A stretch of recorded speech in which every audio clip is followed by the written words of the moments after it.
From the UpComming studios in Oklahoma City, this is an OSU update. I'm Jenni Carlson. The watch lists are out in college football, and several OSU Cowboys are already on those lists. Gina Mizell joins us on the phone. And Gina, not all the watch lists are out, of course. They're kind of rolling out this week. But who do we know that's already on the list, and what sort of chances do they have at this point? Well, first of all, they started kind of rolling out towards the end of last week, and the Paul Hornig one was one of the first ones announced, and that's for the most versatile player in college football, and Justin Gilbert is on that list, obviously, giving kind of a hat tip to his returning ability as a kick returner. Obviously, is one of the best in the Big 12, one of the best in the nation, and is certainly looking to have kind of a bounce-back season at cornerback, especially under this new defensive philosophy under Glenn Spencer and this kind of vow to play tighter coverage and all that stuff. So Justin Gilbert has gotten a nod just for his ability to bring things on the defensive side of the football and on special teams as well.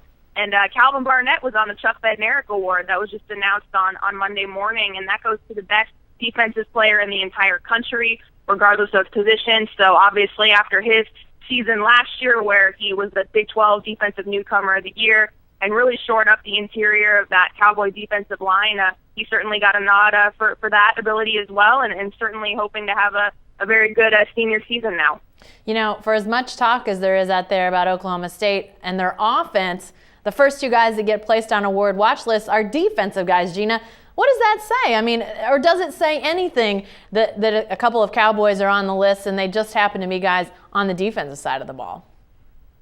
Well, it's interesting you say that because the Maxwell Award, which is the top college football player in the country, could be offensively, defensively.